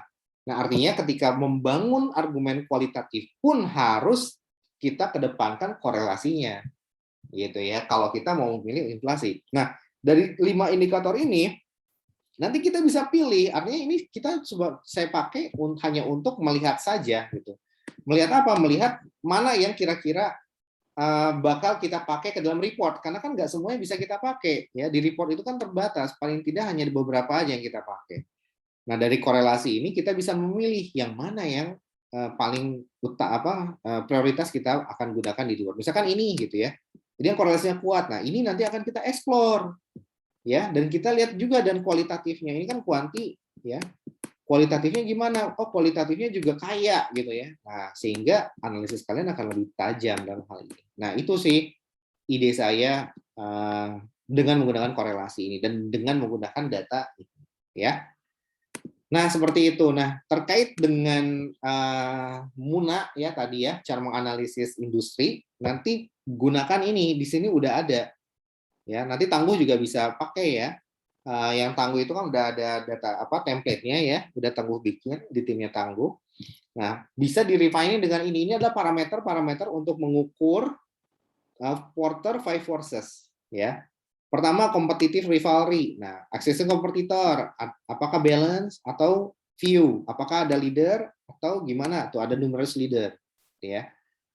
Nah, di situ kemudian industri growth. Nah, secara industri, teknologi kan ini industrinya. Gimana nih pertumbuhannya? High gitu. Nah, nanti ini kita bisa kasih skor. Misalkan ini high yang kita prioritaskan misalkan ya. Ya, kita bisa kasih skor sih. Di sini 8 misalkan, ini berapa? 11 ya. Ini 11 ya. Misalkan 5 gitu ya. 4 3 2 1 0 atau kayak gimana ya? Ini -1 misalkan kayak gitu ya. Nah, nanti untuk ini kan Likert ya. Kalian tidak mesti menggunakan skala ini. Bisa aja cuma 5 aja skalanya. Ini kan ada 11 ya skalanya. Nah, artinya 5 misalkan 1 2 3 4 5. Ya udah nanti tinggal dipilih gitu ya. Jadi untuk buka gitu, oh nanti untuk kompetitif behind rivalry-nya totalnya adalah misalkan gitu ya. Totalnya adalah misalkan 15 gitu ya. Sedangkan untuk yang Shopee itu totalnya adalah 14 gitu. Nah, ini semua bisa kita pakai gitu ya ke dalam analisis di appendix kalian gitu. Nah, nanti hasil akhir yang ditampilkan di di report kalian berupa ya angkanya gitu, angkanya perbandingan antara angka competitive force-nya Porter untuk berbagai macam peers gitu ya, misalkan seperti itu. Nah, karena kan untuk yang porter ini memang digunakan untuk membandingkan antar perusahaan dalam satu industri. Ya, jadi nanti di grafiknya bisa kelihatan nih, ini buka, ini mungkin Tokopedia gitu ya, ini mungkin apa. Nah, nanti kelihatan nih siapa competitive position ini kelihatan dari sini, gitu ya. Siapa yang menjadi market leader, udah pasti kalau marketplace gitu ya. Nah, ini bisa dipakai berbagai segmen gitu. Untuk marketplace mungkin si Shopee sama Tokped gitu ya. Dan bisa kelihatan petanya. Nah, seperti itu sih idenya gitu, idenya seperti itu. Nah, jadi nanti ini harus dibikin lagi parameter-parameternya gitu ya. Jadi berbasis ini nanti analisis kalian pun mengacu ke sini gitu ya. Jadi make sense kan analisis kalian dengan template yang jurnal ini kasih. Ini jurnalnya jurnal Scopus juga dari Emerald ya. Nah, ini untuk yang Porter Five Forces ya. Kalau untuk Porter yang strategiknya, yang untuk kalau tadi kan industri, yang ini untuk analisis bisnis. Nah, kalian bisa baca ini, di sini ada parameter-parameter yang digunakan ya. Kalau differentiation strategi kayak gimana nih? Oh, banyak training personel, banyak refining existing product atau service atau jasa ya. Misalkan refining dari buka mitra dan sebagainya. Ada developing brand identifications dan kawan-kawan ya. Nah, ini semua parameter yang menunjukkan bahwasanya si Bukalapak sedang melakukan differentiation strategi. Nah, dari sini ada Bukalapak sedang melakukan cost leadership strategi. Kalau ada, ini ada evidence-nya, gitu ya. Jadi nanti brand identification apa nih? Tadi tuh di laporan yang tadi kalian cari gitu ya. Ada nggak itu? Jadi ketika membaca laporan kritis, oh ini kayaknya ke brand nih, ini kayaknya ada nih ternyata kan tadi ada tuh ya CAC itu nanti kedepannya akan menurun gitu ya. Berarti kan sama aja dengan kita menurunkan inilah distribution cost lah ya. Ya bisa dianalogikan lah dengan hal ini gitu ya. Nah, kenapa dia CAC bisa turun? Karena ada pengembangan teknologi. Nah, tadi itu ini masuk. Artinya apa? Ini adalah parameter-parameter yang digunakan. Jadi ini adalah coding gitu ya, Nas. Ingat ya, ini coding, Mas. Artinya apa? Ini codingnya. Nanti evidence-nya cari di laporan tahunan tadi, gitu. Ini juga cari codingnya di situ. Nah, jadi kita melakukan analisis kualitatif dalam hal ini ya. Tapi kita harus tahu dulu framework yang dipakai apa gitu. Framework yang dipakai adalah untuk generic strategis ini codingnya. Kalian cari evidence-nya di laporan, kalian cari evidence. Ya pertama laporan dulu gitu ya. Laporan yang tadi Agung kasih, kalian pelajari itu semua. Nah, lupakan dulu yang namanya website ya. Website sama situs-situs berita lupakan dulu ya. Sekarang tahapannya udah refining ya. Ketemu tuh laporannya, dibongkar itu semua codingnya dari sini. Jadi cari evidence-nya ini ada di paragraf berapa, halaman berapa, kayak gitu ya. Sehingga nanti bisa ketahuan tuh, oh kepetakan, oh kayak gini toh. Jadi comprehensive understanding about the business itu bisa dapat gitu ya. Nah, dan di sini juga sama. Ini juga coding juga. Coding ini apa? Ada nggak? Ini ada nggak? Ini ada nggak? Gitu ya. Nah, seperti itu. Switching cost juga ada nggak? Ada nggak? Nah, cuman kan kalau ini kan lebih ke arah eksternal ya. Berarti kan mungkin dari berita dan kawan-kawan, dari laporan mungkin kalau ada, tapi mungkin lebih banyak ke berita ya. Kalau yang strategi kan lebih ke arah ke perusahaan, maka yang dibongkar adalah laporan internal perusahaan yang tadi Agung kasih. Jadi be smart dalam melakukan analisis ya. Kalau untuk strategi lebih ke dalam dari laporan sumbernya.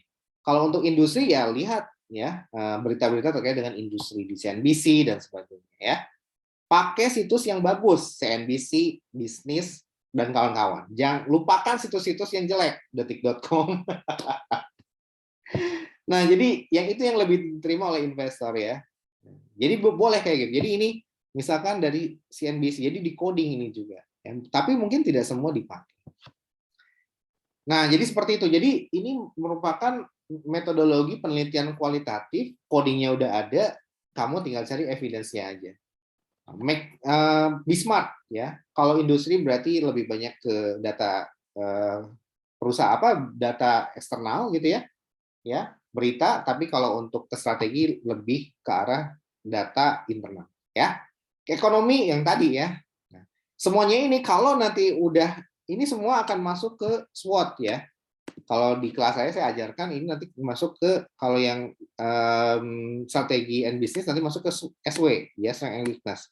Nah, nanti kita berikan kuantifikasi lagi gitu ya. Jadi 2 tahap. Ini coding untuk kualitatif, dapat evidence-nya.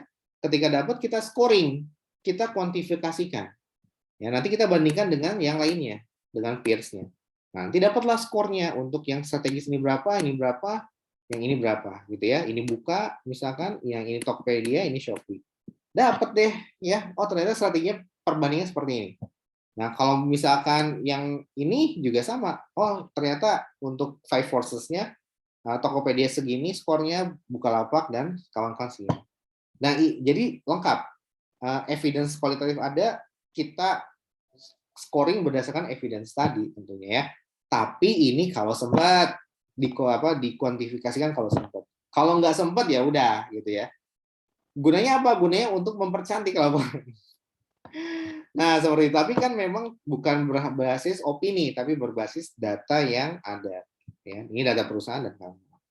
Nah, kedepannya kalau ini sudah bisa dapat skornya, let's say gitu ya, skor untuk generic strategis, Bukalapak misalkan skornya di sini 10, 9, 7 gitu ya. Nah, yang di industri juga sama. Nanti kita bisa korelasikan lagi dengan menggunakan Spearman lagi gitu. Karena ini kan ordinal ya. Dengan menggunakan Spearman misalkan ya. Nanti kita ketahuan apa berkorelasi atau tidak gitu. Itu kalau iseng sih ya, kalau mau iseng ya. Jadi semuanya bisa dikorelasikan gitu.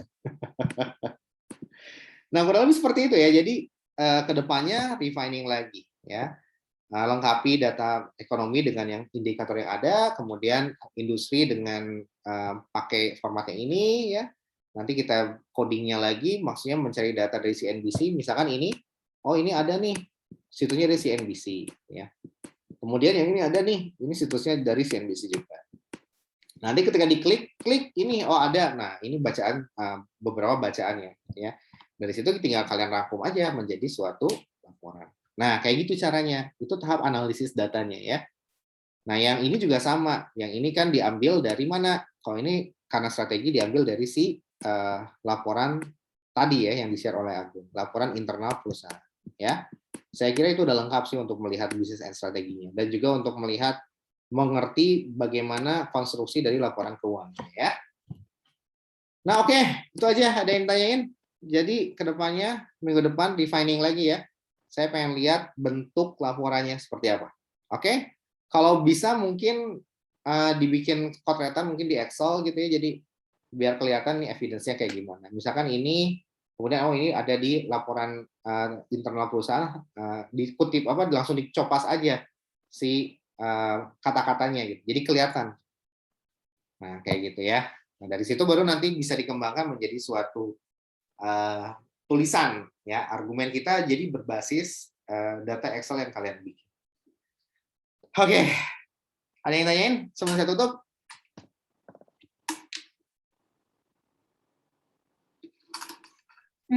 Masih bingung sama H0 sama H1 tadi sih Pak sebenarnya, cuman kayaknya harus ngengkapin dataset yang ekonomi dulu. Oh, oke. Jadi yang H0 H1 ya. Iya, Oke. Pak. Nanti saya jelasin ulang ya. Saya kalau mau jelasin sekarang juga bisa. Intinya nanti lengkapi datanya ini dulu ya. Nah, nanti ketika datanya sudah lengkap ya, korelasi tadi hanya untuk membantu pemahaman kita aja gimana sih make sense-nya gitu ya, mau making sense mengaitkan antara inflasi sama si price gitu ya. Sambil tentunya dengan kualitatif kan kita bisa ya. Artinya apa? Ya kita ngecap aja gitu kan dengan logika kita. Nah, cuman korelasi ini untuk membantu kita dalam menulis argumen. Nah, itu aja sih. Jadi ini sebagai alat bantu aja. Nanti ketika ini udah lengkap diisi gitu ya, nanti kita bisa korelasikan antar variabel ini. Ini tentunya dikorelasikan dengan si price. Jadi tujuan utama kita adalah Bukalapak ya. Nanti ini korelasikan dan ini, kemudian yang ini dengan ini, yang ini dan ini. Nanti kita bisa melihat hubungannya antara inflation ya. Ini idenya ya, antara inflasi versus dengan price Bukalapak ya. Apa korelasinya, plus positif atau negatif? Seberapa besar kekuatannya? Misalkan 0,551, berarti ini kekuatannya moderat gitu ya. Artinya apa? Maknanya adalah ketika inflasi naik gitu ya, maka cenderungnya price pun akan ikut naik. Nah, tetapi kita tidak bisa menyimpulkan bahwa ketika inflasi naik 1%, gitu ya, maka price akan naik 2%. Nah, nggak bisa, gitu ya. Kita tidak bisa melihat hubungan ketika ini naik 1%, ini naik berapa, nggak bisa. Kalau dikorelasi kita tidak bisa memunculkan angka naiknya berapa, gitu ya. Yang pasti tasnya umum, ketika inflasi naik, price juga naik, gitu ya. Seberapa erat kaitannya? Cukup erat, gitu ya. Kalau dia di atas 0,8 si correlation rho-nya atau R-nya, ya correlation score-nya. Nah, ini cuma buat idenya cuma ngeliat itu aja, sehingga nanti kita oh ini positif nih, berarti ketika kalian menulis analisis data kualitatifnya, maka jangan sampai ketika inflasi naik, price turun, jangan gitu. Karena ini sebagai guidance saja gitu ya. Nah, seperti itu sih. Ya, seperti itu. Ternyata kalau tidak berkorelasi gimana ya? Berarti ini di drop, kita nggak akan masukkan ini ke dalam laporan kita. Ya, nanti yang berkorelasi aja yang kita masukkan. Gitu ya. Pak, kalau semua yang nggak berkorelasi gimana? Ya, nasib lah itu. Ya, paling tidak ada satu lah yang dimasukkan. Paling tidak yang ini adalah GDP lah. Gitu ya. Nanti kita pilih lah kalau yang paling mendekati signifikan untuk korelasinya yang mana. Nah, itu yang kita muncul. Ya. Jadi gitu, konsepnya adalah nggak semua diambil, kita pilih yang terbaik dari analis korelasi yang kita ambil. Nah, ketika nggak ada yang signifikan, gimana? Kita cari yang paling bagus di antara yang tidak signifikan itu, itulah yang kita masukkan ke dalam. Gitu ya. Nah, gitu sih, ini nanti bisa dituangkan juga ke dalam laporan kami. Dan ini referensinya ada, saya kemarin udah pelajari dari Profesor Adler, dari Profesor dari beberapa dokter dari IPB, dia menggunakan analisis makro ini dikaitkan dengan si price ya. Tapi dia dengan regresi. Kalau kita kan datanya cuma sedikit, jadi korelasi ya, nggak bisa dengan regresi. Belum bisa lah. Gitu R, bisa dipahami? Bisa Pak, insya Allah. Konsepnya dulu yang ditangkap ya, konsepnya dulu seperti itu. Nah, nanti eksekusinya gimana? Lengkapi dulu nanti saya ajarin. Oke, nah itu ya, jadi ekonomi seperti itu, kemudian ide untuk si industri seperti ini, gitu ya. Ya, ini parameter yang digunakannya, ya. Nah, nanti silakan disesuaikan dengan punya kalian, ya. Ini tidak mesti semuanya ada, ya. Kalian pilih aja yang kira-kira ada datanya, oke? Gitu. Oke, Tangguh, gimana Guh? Kira-kira Guh? Saya mau nanya Pak. Oh, Guh. Soal yang ini yang five force tadi Pak, quarter five force analysis tadi itu, tadi kan Pak bilang mesti ini ya Pak ya, tiap peers-nya itu mesti dianalisis juga gitu kan. Nah tapi kalau dari report-report tahun sebelumnya tuh mereka cuman membahas yang ya perusahaan itu doang gitu Pak, nggak usah yang peers-peers-nya. Kalau peers-nya mungkin datanya itu susah gitu. Iya, betul sih. Nggak apa-apa kalau gitu, apa namanya, paling tidak sebenarnya nggak perlu pakai peers juga bisa sih, karena kan competitive positioning ya, artinya keunggulan apa yang dia tawarkan. Nah gitu ya. Kalau harus pakai peers nanti harus cari peers-nya juga capek ya, lama, dan kalian nggak punya banyak waktu dan tenaga untuk itu. So keputusannya sih ngikutin aja dari report-report terdahulu, ini sebagai tools ya. Akan lebih bagus memang kalau paling tidak ada 1 atau 2 peers ya, bisa dibandingkan, jadinya bisa kelihatan oh ini perbandingannya kalau si Shopee sama Tokopedia dengan Bukalapak tuh dari segi competitive advantage-nya ternyata skornya seperti apa gitu ya. Nah itu lebih bagus, tapi kalaupun tidak nggak masalah, karena yang ditekankan hanyalah bagaimana competitive positioning. Nah competitive positioning itu apa? Competitive positioning itu bagaimana posisi si Bukalapak ini bisa memaksimalkan dari keunggulan yang ada untuk menggenerate revenue, itu aja sih. Nanti dikaitkannya dengan revenue growth seperti itu. Gitu Nggo, jadi tentatif, boleh fleksibel ya. Penekanan utama Bukalapak dulu di analisis competitive advantage-nya dengan menggunakan data-data eksternal dan internal ya. Untuk kan tadi ada parameternya, tinggal dicari aja. Ya, Pak. Yang selama ini kamu lakukan gimana, Bu? Ya saya cuman fokus ke Bukalapaknya doang gitu, Pak, nggak usah ke bisnisnya sejauh ini sih gitu. Karena kebetulan yang porter itu kemarin kami udah bagi-bagi tugas dan saya dapat satu bagian itu udah mulai coba cari-cari bukti-buktinya gitu. Good, kayak gitu ya, Bu. Lanjutkan. Porter dulu apa yang Bukalapak dulu aja. Ya, yang itu yang paling penting ya. Kelompok kalian main kelompoknya Raffi, Bukalapaknya dulu aja yang dicari porter analisisnya ya untuk 5 forces tadi. Ya, kayak gitu. Nah, intinya apa? Tanggal 23 kapan sih, hari apa? 23 Sabtu kalau nggak salah, Pak. Alah, Sabtu lagi. Jam berapa tuh? Jam 10. Aduh. Saya ngajar lagi. Sampai ngajar, diminta jadi juri lomba NAC itu Pak Agung. Kayaknya saya harus ada yang dikorbankan. Mungkin juri NAC saya korban. Ini jam 10 sampai jam berapa? Sampai jam 11. Kalau di undangannya sih 1 jam gitu, Pak. Oke, kalian rekam, nanti rekamannya kasih ke saya, nanti saya share ke Drive. Atau langsung ke Drive juga bisa sih. Langsung masukin ke Drive ya rekamannya ya. Karena kan itu aksesnya terbuka untuk semua. Insya Allah. Semua ikut ya. Penting nih, nanti kalian kumpulin pertanyaan. Jadi analis bisnis and industri ini harus kalian kuasai banget. Nanti ketika si Zaki ngomong, kan direkam tuh ya.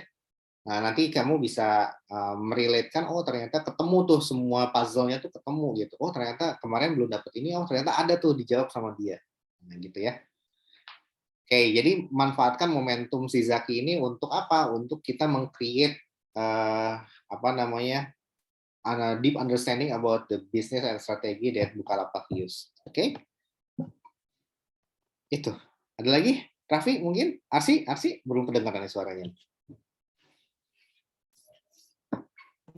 Belum ada sih Pak sampai sekarang Pak. Oke, siap. Dari Raffi gimana, Bang Raffi? Udah sih Pak. Tadi kita juga udah coba ngumpulin data-data makroekonomi juga Pak.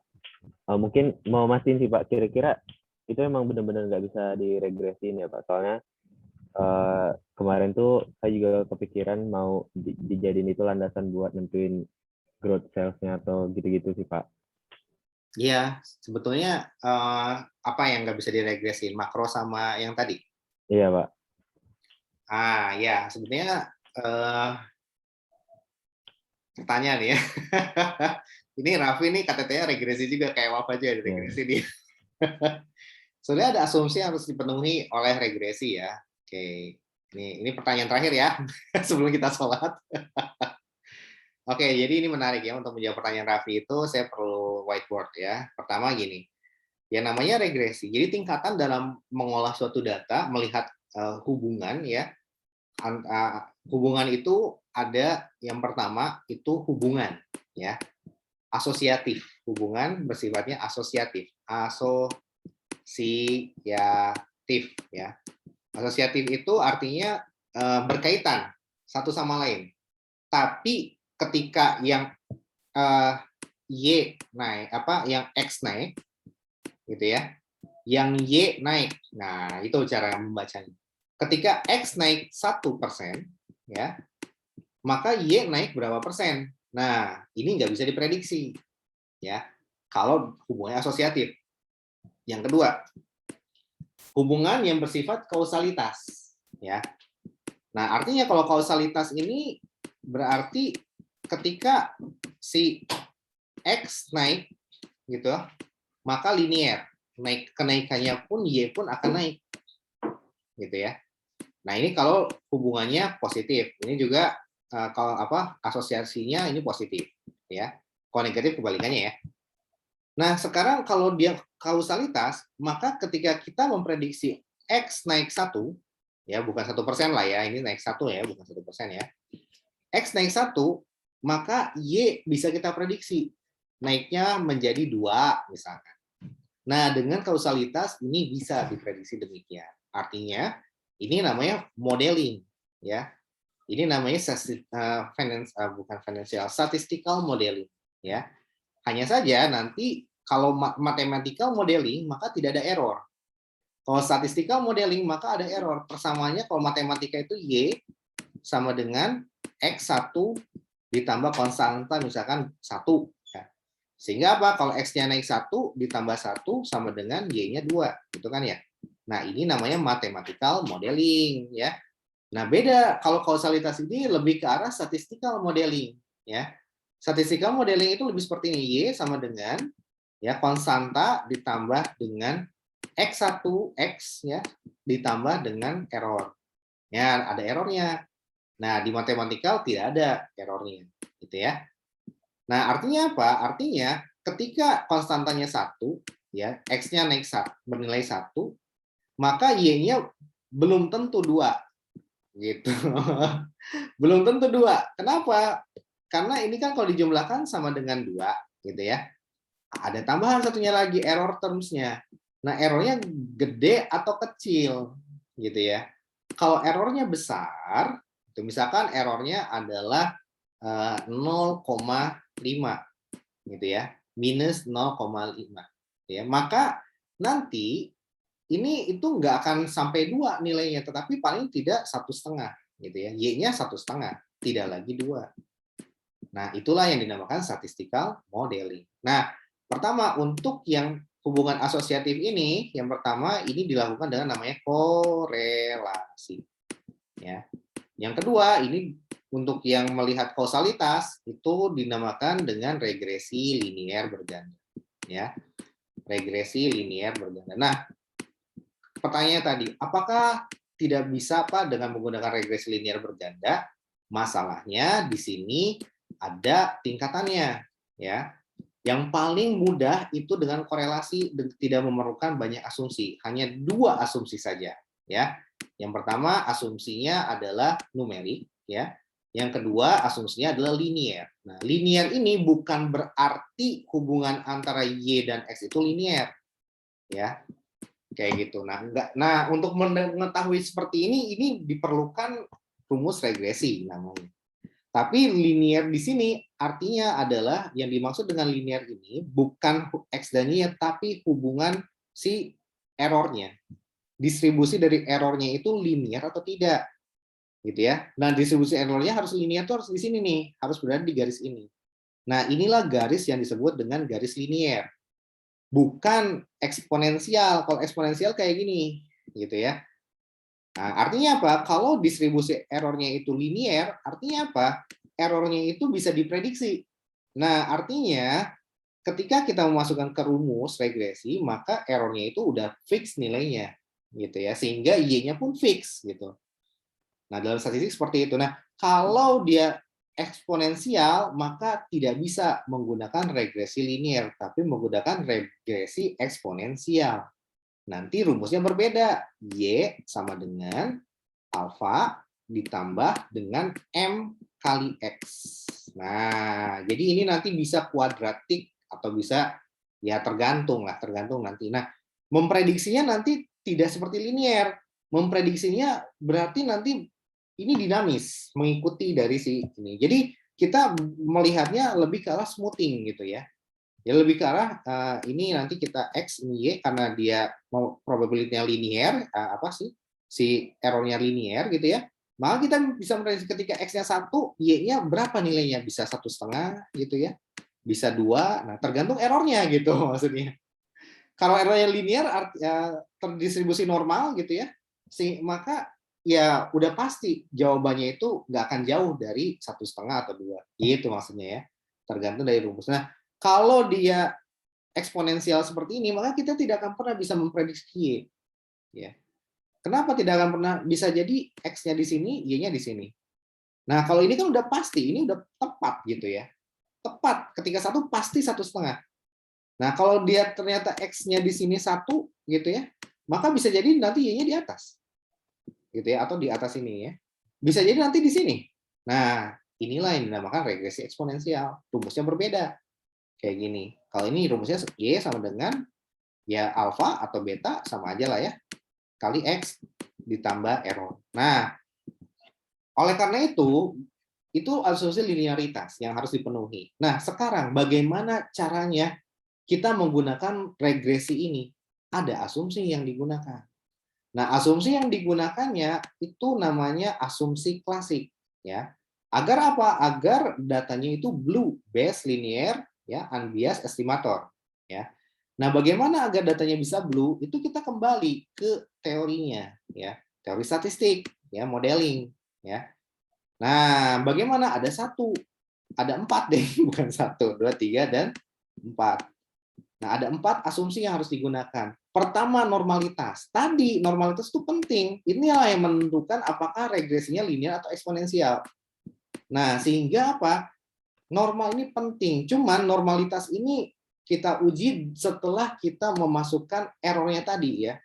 Yang kita uji normalitas itu bukan hubungan X dan Y, tapi errornya yang kita lihat. Distribusi errornya itu normal atau tidak.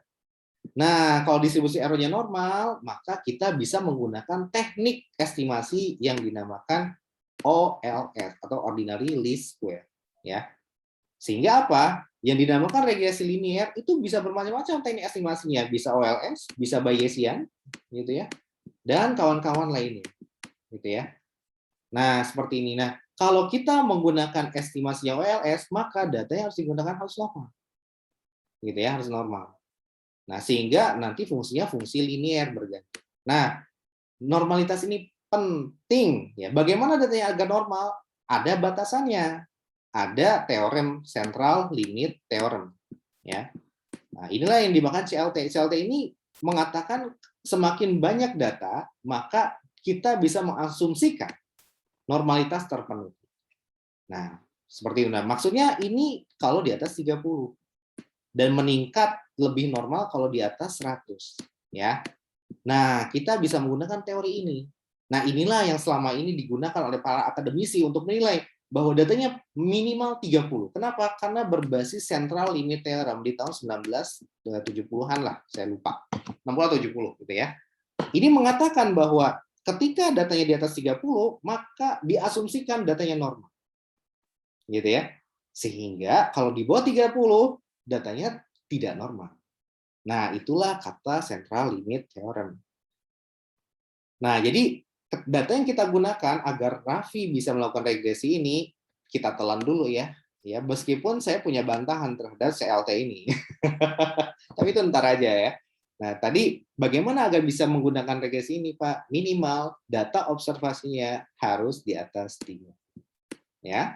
Kalau ternyata 30 ini syarat minimal gitu ya. Nanti kita uji lagi normalitasnya apakah benar normal atau tidak. Nah, kalau kurang maka ditingkatkan lagi menjadi 100. Kalau kurang maka tingkatkan lagi sampai dia terpenuhi distribusinya normal. Nah, sehingga data yang kita gunakan kan hanya 6. Nah, kalau 6 ini kita menggunakan estimasi statistik yang di bawah regresi tingkatannya, tapi bukan berarti tidak valid. Tetap valid tapi hanya melihat hubungan saja. Nah, gitu ya. Nah, sehingga bagaimana Pak kalau datanya udah 30 tapi disebut tidak normal, maka kita tidak bisa menggunakan OLS ini pada dasarnya. Kecuali gitu ya, kita menggunakan asumsi CLT ini. Tapi masa CLT kalau di jurnal kan belum tentu bisa semua orang menerima gitu ya. Itu datanya coba makan uji asumsi klasiknya. Oh, itu nggak normal tuh gitu. Nah, seperti itu. Nah, bisa kayak gitu atau bisa cara kedua dengan melakukan transformasi data. Nah, artinya apa? Kita melihat errornya ini kan yang penting harus berada di garis linear. Kalau di bawah 30 kemungkinan acak-acakan gitu ya, tidak linear. Bagaimana agar linear? Bisa dengan menggunakan transformasi data. Yang dilakukan adalah loan gitu ya. Kita kalau di SPSS kita menggunakan QQ plot ya, QQ plot. Jadi loan dari apa? Dari si errornya. Nah, kalau errornya di-loan-kan berarti ada transformasi data, bisa X-nya, bisa Y-nya. Gitu ya. Nah, kita uji coba satu persatu gitu. Kalau X-nya ditransformasikan normal atau tidak. Nah, yang saya lakukan ini normal nih ketika saya transformasikan ke loan ya, ini normal. Loan tadinya kan net income volatility gitu ya. Oh, ini nggak normal, datanya itu acak-acakan seperti ini. Ketika saya ubah menjadi loan gitu ya, maka datanya menjadi normal. Nah, salah satunya caranya bisa menggunakan loan gitu ya, len gitu atau log ya. Terhadap variabel X-nya atau Y-nya, tergantung. Kalau saya sih biasa menggunakan variabel X-nya. Nah, dengan mentransformasi X-nya dengan loan, maka X-nya ada berapa nih? Kita lihat apakah semua X-nya ya satu persatu kita coba gitu ya. X1 kita coba dilonkan, oh ternyata normal, ya udah. Nah, kita lihat ke teori yang ada. Kalau secara statistik sudah normal, sudah betul, estimasi OLS bisa berjalan. Tetapi apakah teori yang kita gunakan sejalan? Kita bermain di akuntansi. Maka apakah variabel X misalkan ya, X itu adalah misalkan adalah ini adalah si auditor gitu ya, auditornya KAP atau bukan gitu ya. Lah kalau kita transformasi ke loan kan nggak pantas. Nah, beda kalau size, ternyata yang kita loankan adalah si total aset gitu ya. Kalau total aset kita loankan gitu kan agar nanti datanya menjadi halus, maka ini loan dari total aset. Loan dari total aset itulah yang disebut dengan size gitu ya. Nah, jadi tergantung lagi ke teori yang digunakan. Kalau kita mentransformasi data, ada nggak dasarnya? Cara bacanya juga beda nantinya. Gitu ya. Nah, misalkan Y sama dengan beta 0 ditambah dengan beta 1 dikali ln X gitu ya. Nah, nanti cara bacanya berbeda. Yang kalau dia tanpa ln. Dengan ln jadi normal ya, berarti kita menggunakan fungsi yang ini gitu ya. Nah, cara bacanya kalau yang biasanya itu kan X-nya naik 1 gitu ya, maka Y-nya misalkan naik 1 juga gitu ya. Kita abaikan beta 0-nya ya, kita anggap ini 0 gitu ya. Maka Y-nya adalah 1 ya. Kalau ternyata ada konstantanya kita masukkan ini 2, nah berarti nanti 2 ditambah 1 sama dengan berapa? Y-nya berarti 3. Artinya apa? Ketika X naik 1, Y-nya akan bernilai 3. Nah, kalau kita menggunakan fungsi ln, maka nggak kayak gitu cara bacanya gitu. Nggak kayak gitu cara bacanya. Ini kita persenkan dulu, betanya dibagi dengan 100, kemudian kita persenkan. Nah, artinya apa? Ketika X-nya naik 1 gitu ya, maka nanti kita kalikan dan betanya dulu. Beta 1 dibagi 100 dikali persen. Nah, nanti cara baca Y-nya berarti persen juga nanti. Ya. Nah, jadi Y-nya adalah growth biasanya kalau kayak. Nah, kurang lebih seperti itulah. Ya. Sehingga kenapa tidak bisa menggunakan 30, Pak? Ya, tidak bisa menggunakan regresi. Pertama, karena kemungkinan tidak normal. Gitu ya. Dan datanya minimal kan harus 30. Nah, dengan menggunakan asumsi central limit. Itu dia. Panjang ya? Oke ya. Bisa dimengerti ya, sedikit kuliah statistik lah ya. Oke, udah. Kalau gitu kita tutup aja pertemuan kita hari ini. Mbak Tari, thank you very much. Kita foto 1, 2, 3. Ulang. Oh, belum semuanya tampil atau 1, 2, 3. Oke, hatur nuhun sadayana. Semoga bisa bermanfaat. Kita lanjutkan minggu depan ya. Assalamualaikum warahmatullahi wabarakatuh. Dadah. Waalaikumsalam Terima kasih, Pak. warahmatullahi wabarakatuh.